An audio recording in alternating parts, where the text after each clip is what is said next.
Okay, I'm going to go to the very last section of the book. These are the new poems that are part of a new collection called Lineage. And what I'm doing is tracing lines. Lineage is tree lines. And I'm looking at family lineage, spiritual lineage, natural lineage, and literary lineages. So we're using the image of lines and connections, neural lines. Like, did you know that the ice crystals that form on a lake are this exact same shape of neurons and the exact same shape as some galaxies? It's repeated at 3 levels, like the same pattern. My husband and I went up to Young Lake, which has been burned out now, but there are these, in the winter, if you walk on the ice, I called them ice neurons, because they look like spiders at first, but then I went home and I looked up neurons, and they look exactly the same. And there's actually people who have done photographs of all 3 and the galaxies.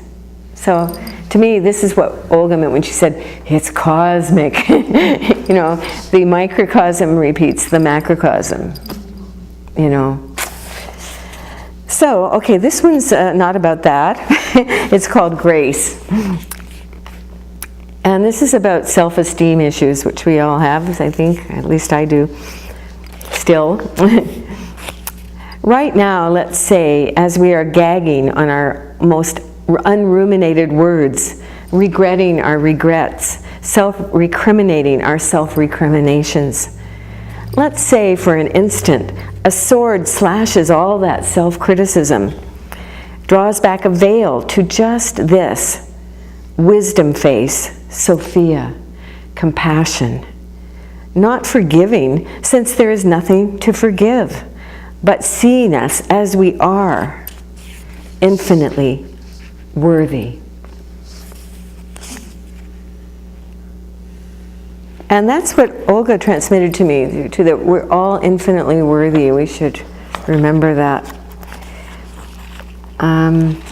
Okay, and then they are short, so I'll skip this one. This one is again interspiritual, which we're sort of on that theme. It's called Mandala, like a meditation symbol. Lao Tzu, he was the sage who wrote the Tao Te Ching about the flow of all things.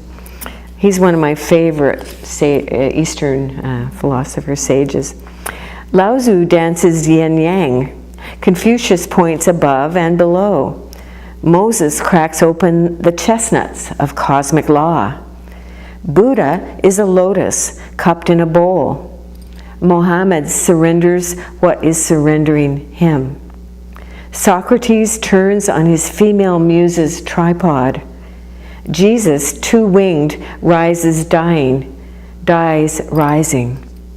Mary Magdalene, uncensored, dispenses myrrh. Rabia dances silk through Rama's hair.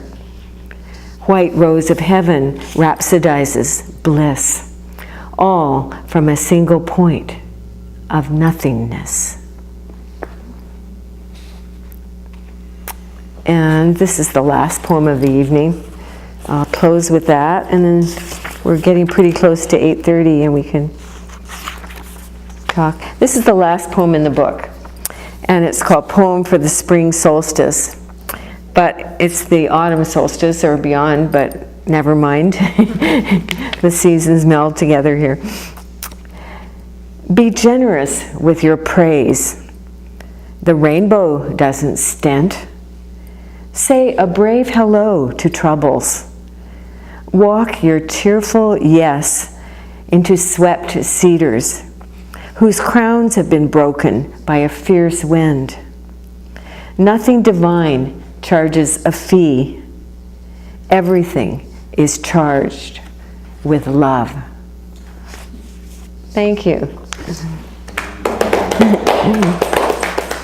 So that's the answer to your question. The last word of the evening was love, I hope, from the poems.